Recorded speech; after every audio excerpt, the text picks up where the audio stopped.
E aí, meu povo? Bom sábado pra vocês, hein? Antes de mais nada, se parecer que eu tô muito vermelho, como se eu tivesse ido à praia, é porque eu tô muito vermelho e eu fui à praia. Mandar um abraço pra toda a comunidade niteroiense, porque cá estou e assisti o jogo dificílimo, como era esperado, do Barcelona contra o Espanhol.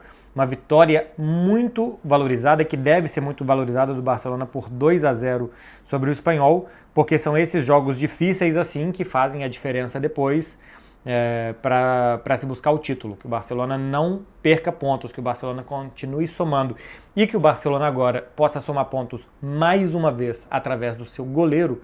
Eu acho que é uma ótima notícia. O que não é boa notícia é que o time demore tanto para marcar, que o time não tenha praticamente conseguido criar, a não ser nos lances dos dois belos gols, chances contra um Espanhol muito valente. O Barcelona não precisou ir para o barro também, né? Precisou competir e brigar muito para conseguir levar a vantagem nesse jogo muito difícil. O Espanhol é um dos bons times desse campeonato, é o quinto colocado com muitos méritos. O Espanhol normalmente é um time que briga para não cair.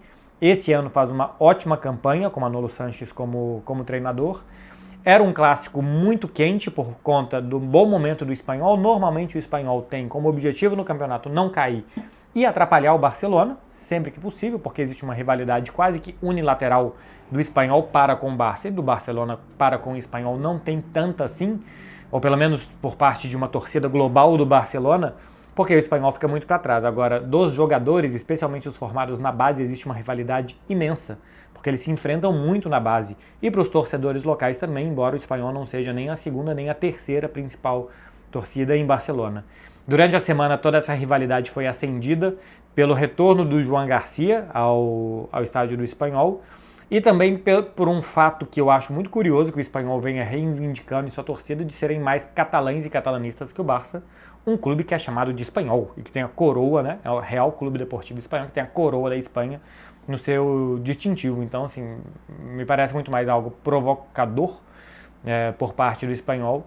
O Paul Lozano, camisa 10 do Espanhol, inclusive, tinha feito um post nas suas redes sociais antes do jogo, mostrando isso, que era como uma sala de aula e como que é difícil para um garoto torcer para o Espanhol, porque é cheio de torcedor do Barça, tem um outro do Real Madrid, mas que na lousa ali, no quadro negro, estavam mostrando que o Barcelona foi fundado por um suíço, que o Espanhol foi formado por um catalão, e que como se o Espanhol fosse mais catalão que o Barcelona.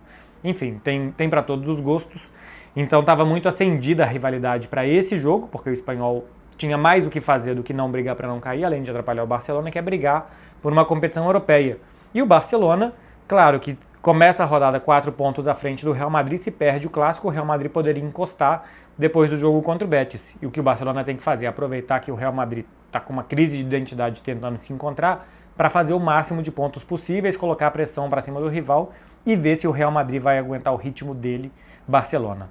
Quarto jogo consecutivo sem sofrer gols, algo que não acontecia desde 1913, estou brincando, que não acontecia há muito tempo no Barcelona. Com o Hans Flick já é a principal, e já era antes desse jogo a principal marca invicta do Barcelona, porque nunca tinha chegado a 3 jogos sem sofrer gols e agora chega a 4. E é curioso porque pelo menos o terceiro e o quarto jogo dessa sequência do Barcelona, que tem o Guadalajara, o Villarreal e, se eu não estou enganado, o Osasuna, não é isso? Isso, 2-0 no Osasuna, 2-0 Guadalajara, 2-0 Villarreal e 2-0 Espanhol. Cai a média de gols, não é um ótimo momento do ataque do Barcelona e não é um ótimo momento dos atacantes do Barcelona, mas cai a média de gols sofridos. Eu acho positivo, porque que esses atacantes possam voltar a jogar bem, eu acho mais fácil do que essa defesa que nunca se acertou com o Hans Flick, que agora está se acertando. Parte muito, muito mesmo pelo goleiro. Em muitas situações, quando ficava cara a cara, quando não tinha um chute difícil, o Barcelona já sabia que tinha que buscar a bola no fundo da rede, porque o Chesney é um goleiro só correto e o Joan Garcia é um muito bom goleiro. E todos os grandes clubes têm muitos bons goleiros. O Real Madrid cansou de ganhar jogos e campeonatos por causa do Courtois, da capacidade que ele tem de decidir jogos. E a mesma coisa a Inter de Milão, que eliminou o Barcelona porque o Sommer fez uma grande partida, ou pelo menos uma, mas acho que fez 2 grandes partidas e ainda assim sofreu 6 gols do Barcelona. O Donnarumma foi fundamental para o Barcelona na temporada passada, o David Raya salva muitas vezes o Arsenal e faltava isso ao Barcelona, né, nos últimos anos. Tem um goleiro que também ganha jogos. Eu acho que ele foi fundamental para ganhar do Villarreal, mesmo com o Barcelona com um jogador a mais, e foi o melhor jogador em campo na vitória contra o Espanhol. Nas estatísticas aparecem 6 defesas difíceis, com um número de gols esperados do Espanhol de 1,43 contra 1,67 do Barcelona, muito por conta dos 2 gols do Barcelona, né, que eram gols com um pouco mais de chance, então um pouco mais de probabilidade que acontecessem, especialmente do Lewandowski. Mas aqui o João Garcia salva nos pés do Roberto, que é fazendo um golaço, né? Toda a jogada é maravilhosa e ele deixa chocados ali Júlio Koundé e Gerard Martin no chão e tenta driblar o João Garcia. E como ele dá um tapa na bola, isso nem entra para as estatísticas, porque é um duelo solo no ganho, mas não é uma chance de gol evitada, por assim dizer, porque não tem uma finalização. Então nem entra para a estatística a chance mais perigosa do Espanhol. Teve a cabeçada no primeiro tempo, que é absurda. Tem uma finalização do próprio Roberto no primeiro tempo, que é um pouco mais centralizada. No segundo tempo tem um chute também cruzado, que não sei se era do Javi Puado, mas enfim, que é muito perigosa também, já aos 30 do segundo tempo. E o Barcelona com muita dificuldade de criar. Um péssimo jogo do Rashford. Sem o Pedri, o Barcelona me parece um time muitas vezes sem pé nem cabeça, só de transições, que quando tem a bola no pé praticamente não consegue criar. A única saída que eu via para o Barcelona no jogo era quando o Espanhol subia para marcar, tentar fazer tabelas e que o Baldé conseguisse conduzir. A intenção era, acho que, ter 4 atacantes, Rashford e Ferran um pouco mais centralizados, ou Rashford pela esquerda um pouquinho mais por dentro, Rafinha e Lamine para ocupar os 4 defensores do Espanhol lá atrás, né? O Espanhol joga muitas vezes um 4-4-2, e aí que o Baldé fosse o cara para fazer o quinto jogador de ataque, e aí o Barcelona podia ter vantagem numérica em relação ao Espanhol. Algumas vezes isso quase saiu com arrancadas do Baldé por ali, mas não tinha criatividade, circulação de bola perigosa pelo meio. Tem muitas vezes que o Pedri pega a bola e vai tocando, vai conduzindo a fim de puxar um marcador para ele, para que outro jogador fique livre, aí ele solta a bola no último momento, que é para ele trazer o cara mais perto para ele possível. Sem o Pedri tudo isso se perde. Até acho que o Eric Garcia fez e o Frenkie de Jong fizeram bons jogos, mas sem a criatividade e o controle que o Pedri dá para o meio campo. Mal o jogo do Rashford, o Barcelona não conseguia encontrar o Rafinha, nem quando o Rafinha estava perto do Lamine, nem do outro lado. Basicamente era bola para o Lamine para ele tentar decidir. E aí tem um problema muito grande que eu acho que sobrecarrega muito o Lamine, que é, como o time não está atacando bem em muitos momentos dessa temporada, nos últimos 4 jogos aqui são 8 gols marcados, 2 gols por jogo é uma média boa, mas o Barcelona se acostumou com o Hans Flick a ter uma média de quase 3, quer entregar a bola para o Lamine e ver o que vai acontecer. E aí quando você não entrega a bola para o Lamine com qualidade, ele recebe com 2 na marcação, às vezes com 3 na marcação, com os caras tapando tudo que ele gosta de fazer, né? Ou tapando a diagonal, ou já um segundo tapando e tirando espaço para ele ir para a linha de fundo.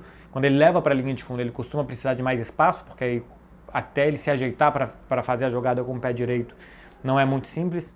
Então o que o Barcelona tem que fazer é circular melhor a bola para entregar para o Lamine mais em situação de 1 contra 1, para ele ganhar de um marcador e abrir a defesa do adversário. Está circulando lento, a bola está chegando no Lamine muitas vezes de costa, de lado, ou com 2 ou 3 na marcação, e ele está tendo dificuldade para levar vantagem em cima dos seus marcadores. Para mim ele fez um jogo ok, forçou em muitos momentos que não precisava forçar, mas também levou vantagens em jogadas que eram mortas, dessas jogadas mortas, e que ele praticamente ali conseguia tirar alguma coisa e levar vantagem para o Barça. O que eu gosto muito é de um retorno em um momento muito importante, que o Rafinha tinha jogado bem contra o Villarreal e tinha jogado bem contra o Osasuna. Enfim, o Rafinha acho que voltou bem, mas que o Lamine não está quase sempre brilhante, que tem 2 jogadores que são muito inconstantes, esse sim, Ferran e Lewandowski, que voltem Firmin e que voltem Dani Olmo bem. O Firmin, desde que tinha se lesionado, não estava jogando bem, hoje dá 2 assistências, e o controle que ele dá para o gol do Dani Olmo, embora seja um golaço do Olmo, mas o domínio que ele dá já girando em cima do próprio corpo e colocando na frente para correr, ali é meio gol. Às vezes, uma forma com que você domina a bola, ele poderia só parar o pé para dominar e girar. Ele já passa o pé por cima da bola, assim, meio que raspando a bola para o outro lado para levar vantagem em cima do marcador. Abre a defesa do Espanhol, os caras se fecham para evitar uma jogada por dentro e sobra para o Dani Olmo, que dá um tapa nojento na bola, né? Assim, um tapa que parece que é fácil e automático, mas a força que ele coloca, o jeito que ele coloca, a classe com que ele dá, sem nenhuma chance para o Dimitrovic, que aliás fez uma defesa absurda naquela finalização do Eric Garcia. É a principal defesa do jogo, embora o João Garcia tenha feito muito mais defesas difíceis do que ele. É um golaço. E o Firmin, que ele volte a jogar bem, é muito importante para o Barça, porque ele começou bem a temporada, começou com uma clara vantagem em cima do Dani Olmo, e o Dani Olmo vinha jogando bem, né? Ele se lesiona depois de fazer um belo gol contra o Atlético de Madrid, que vinha de 2 ou 3 bons jogos o Dani Olmo quando se lesiona, e volta agora contra o Espanhol.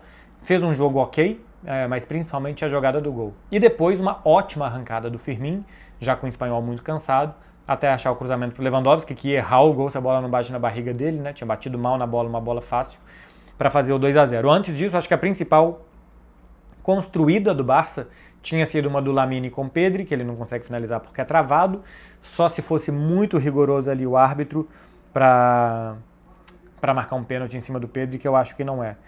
Algo que eu acho curioso, um cartão amarelo no jogo. Muita rivalidade, muita tensão, muita pressão da torcida. Colocaram um árbitro catalão para apitar, o espanhol não gostou e o técnico do espanhol manifestou isso na entrevista coletiva prévia. Era um jogo de altíssimo risco, foram feitas várias reuniões, assim, 2, 3 semanas antes, de esquema de segurança desse jogo, pela volta do João Garcia, pela rivalidade, e um árbitro que nem marcou tantas faltas assim, mas só aplicou um cartão amarelo para o Paul Lozano por reclamar. Deixa eu ver aqui quantas faltas no jogo. Se eu não estou enganado, 24. Isso, 10 faltas fez o espanhol, 14 faltas, 10 faltas cometeu o espanhol, 14 faltas cometeu o Barcelona em todo o jogo. Poucas faltas. Olha como os jogadores podem ajudar o árbitro num jogo difícil. Tiveram pequenas reclamações aqui e ali, mas não teve bolinho em torno do árbitro, não teve jogador querendo se jogar, incomodar o tempo inteiro, simular lesão, simular que estava doendo, simular que a pancada foi mais forte do que ele levou. Então, para mim, esse também é um ótimo exemplo, esse jogo, de como as partidas tensas, difíceis, podem ser bem administradas, porque existia todo um ambiente para um jogo de muita tensão. Eu estava vendo, inclusive, que o número alto de cartões era o queridinho de quem fosse apostar nesse jogo. E o que a gente viu foi jogadores querendo ajudar, árbitro querendo administrar sem cartões amarelos. Teve algum momento que ele chamou os caras, se resolveu, os caras voltaram a jogar futebol, que eu acho que é a melhor coisa que se pode fazer e dá para fazer. Os jogadores especialmente têm que querer. Quando os caras querem atrapalhar o trabalho do árbitro, quando os técnicos querem atrapalhar, todo esse ambiente eles só colaboram para que a partida seja uma porcaria. Espanhol-Barcelona foi um bom jogo de 2 bons times. O Barcelona precisou se defender muito bem, deveria e precisa começar a atacar melhor de novo, mas outra vez ter um goleiro faz a diferença e ter o João Garcia é um dos golaços do Barcelona nessa partida. Golaço do Dani Olmo, belo gol do Lewandowski e golaço do João Garcia para o Barcelona vencer por 2-0. Vem aí para o Barcelona a Supercopa, pega o Atlético de Bilbao no meio de semana, de olho no que vai fazer o Real Madrid nessas 2 partidas, né? Real Madrid joga contra o Betis amanhã, sem o Mbappé, e eu acho que também sem o Mbappé vai jogar a Supercopa, primeiro contra o Atlético de Madrid, pode ser que daqui a uma semana a gente tenha um clássico para decidir o primeiro título da temporada da Espanha. É isso, meu povo, 13 minutinhos para vocês de Espanhol 0, Barcelona 2. Se você chegou até aqui, faz o favor aí, dá um like para ajudar e se inscreve também para não perder os próximos conteúdos. Beijo para vocês, gente. Tchau, tchau. Até mais.